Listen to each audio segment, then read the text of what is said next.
In 1964, a small shoe company started with just $1,200. Today, that same company captures one in every $4 spent on sportswear globally. Nike isn't just winning, they're demolishing the competition. With a $110 billion market cap, that's more than double their closest rival Adidas at $49 billion. But here's what's fascinating. Nike didn't get here by only making better shoes. They got here by mastering something far more powerful, the art of storytelling. When Michael Jordan supposedly wore banned shoes, Nike paid his fines and turned it into marketing gold. When Colin Kaepernick had some controversies, Nike turned that into $6 billion in value. When Serena Williams faced criticism, Nike transformed it into an Emmy-winning campaign. Now, this isn't just luck. It's carefully crafted strategy that has revolutionized not just sports marketing, but marketing itself. So in this video, we're going to break down exactly how Nike does it, from their psychological triggers to their risk-taking playbook to their storytelling framework, and why even their recent struggles reveal crucial lessons about brand building today.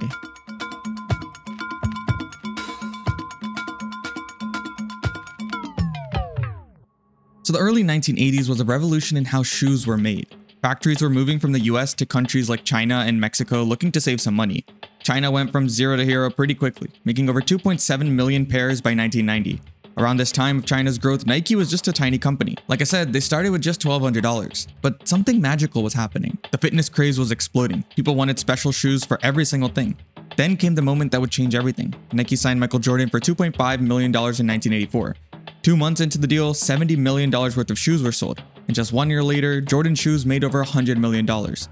Hip-hop culture also started making sneakers more than just for sports and athletes, and suddenly shoes weren't just something you wore to play sports, they were a statement. Obviously, this is a condensed history of Nike, but you probably already know most of it. The more important thing to note is that Nike wasn't just selling shoes, they were selling a dream. They understood something powerful. Shoes could be sports equipment for athletes, but also a fashion statement for everyone else, a feeling, if you will. But the thing is, Nike managed to turn their athletes into legends. But how did they do it? Well, let's take a look at the Jordan part. You all know the story. They made a whole movie about it. You should watch it. Nike's marketing genius really shows in how they handled the Air Jordan 1 ban story. The real story begins in 1984 when Michael Jordan wore these shoes in a black and red colorway. This violated NBA's strict uniform policy requiring shoes to be mainly white and matching the team's colors. But Nike saw an opportunity in this restriction, and they created one of the most brilliant marketing campaigns in sports history. They got the NBA's warning letter about the uniform violations on February 25th, 1985, and instead of backing down, they created this now legendary banned campaign.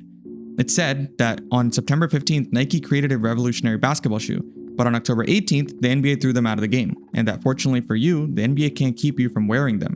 And the crazy part is that Jordan actually never wore the Air Jordan 1s that were banned during a regular season game, only during the dunk contest. But this clever marketing turned what could have been a horrible moment for Nike and a botched shoe launch into this cultural phenomenon. Air Jordan 1s sold 50,000 pairs and generated over $150 million in revenue. Nike created this narrative of defiance and individuality that would really define what the Jordan brand would become. And they're still doing that sort of marketing today. Philadelphia Eagles quarterback Jalen Hurts keeps getting fined for wearing different colored shoes. He also happens to be a Jordan brand athlete, and they're paying his fine too. They released a statement saying, "We're paying the fine, you can't ban greatness." Now, the genius of Nike's approach here lies in making Jordan more than just a spokesperson for the brand. He is the brand. Each Air Jordan release ties to a specific moment in his career. It created an emotional link between the products and everything that he achieved.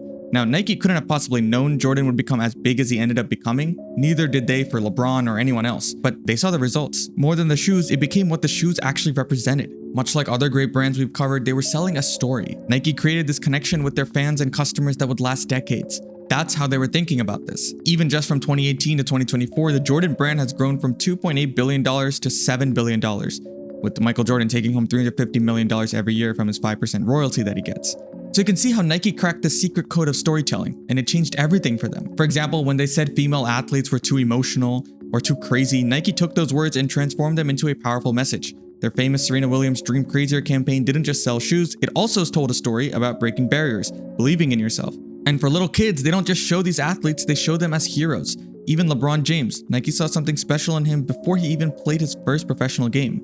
They gave him $87 million before stepping on the court. They bet on his potential, believing in his story before anyone else did.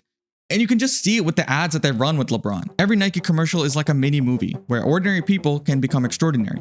That's how they represent it. Sounds kind of cheesy, but it's true. They don't talk about the specs or some new features. It's all about the athletes overcoming crazy challenges or athletes believing in themselves, having the right attitude. Like I said, it's kind of cliche and cheesy, but that's the feeling that they want to give the little kids who are thinking about picking up a pair of Nikes for their basketball game. But a video about Nike wouldn't be complete if we didn't talk about the Just Do It campaign. The idea for this campaign came from this guy, Dan Wyden, during a Nike meeting. In fact, the story goes that he was inspired by the last words of a convicted murderer named Gary Gilmore. The Nike Just Do It campaign spoke to everyone. If you're a big-time athlete training for the Olympics or a regular adult trying to get off the couch, the message resonated. Some people say that Phil Knight originally didn't like the idea, but it's clearly worked. After this moment, Phil Knight has been quoted saying that marketing knits the whole organization together, that Nike is now a marketing-oriented company. But it's not only the storytelling that Nike's really good at. They also have another marketing playbook that a lot of other companies are just scared to even try. In 2018, they did something wild. They chose Colin Kaepernick, a football player who had become controversial for kneeling during the national anthem while protesting police brutality. They chose him as the face of their biggest campaign. People went nuts. They burned Nike shoes, they posted horrible videos online, the internet just exploded with nasty comments. But Nike didn't back down. They weren't scared. They did their homework. Their research showed that customers actually supported Kaepernick more than what the general public originally thought. And then something crazy happened. Instead of losing money, Nike's online sales jumped by 31%. Their stock value went up by $6 billion. They even won an Emmy Award. And this wasn't an accident. Nike understands something powerful. Young people, especially now, want to buy from brands that actually stand for something, where their values align with their own. And they've done this not just for Colin Kaepernick. Every single time, Nike shows us that standing up for what you believe in, while it could sometimes backfire, oftentimes isn't just what's the right thing to do, it's actually good business. But what Nike has learned as of late, which we'll get into, is that it's not just the story or standing up for what's right that helps the marketing. If that were the case, then there would be tons of companies that succeed. Nike actually makes some pretty good stuff. Their products from the early days were designed to help athletes perform better, and they made those products really hard to get. Every year, they were releasing brand new products, and you would often see athletes repping them and winning championships with them. I mean, the most interesting example that comes to mind isn't someone like Michael Jordan or Roger Federer or Serena Williams, but actually Eliud Kipchoge. Eliud Kipchoge is a marathon runner. Nike gave him a new shoe that they were working on, the Nike Alphafly. Now, these shoes were unique. They had this special carbon fiber plate, a higher midsole, and studies showed that these shoes added a 4% increase in running efficiency and a 3.4% increase in speed. He wore these shoes at a special event called the Ineos 159 Challenge, and Kipchoge broke the sub 2-hour marathon record wearing the Nike Alphaflies. Now, this was an unofficial event, but it took over the running world. And the fact that he wore these Nikes to break that record was just insane. So much so that the World Athletics banned the shoe's technology. And this is what Nike represented, this kind of product innovation. So when you combine that with the storytelling and the risk-taking, it just makes so much logical sense why Nike is where it's at. But over the years, that same Nike has sort of forgotten its identity, or so it seems. We can see this in the stock price. It's plummeted as of late. In 2020, they hired a tech CEO named John Donahoe, who thought he could sell the shoes a little differently.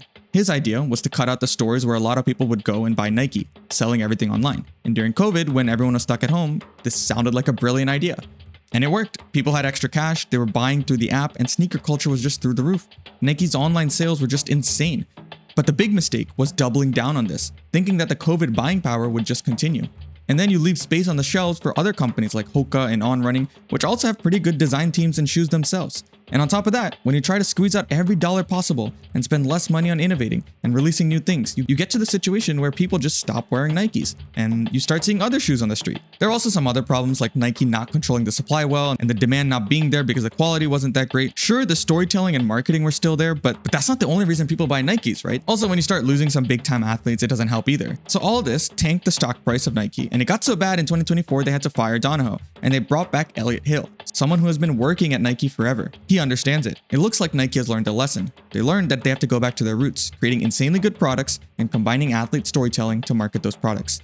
So after that rough year where their stock price dropped, Nike is supposedly back with a new plan. You already see it with them doubling down on signing iconic players, athletes like Caitlin Clark. I mean, she brought in 18.9 million TV viewers for her final college game. And Nike came in with a $28 million deal that proves that they still know how to pick winners. So maybe we'll see a Nike 2.0. And if so, I don't know if anyone will be able to catch them, ever.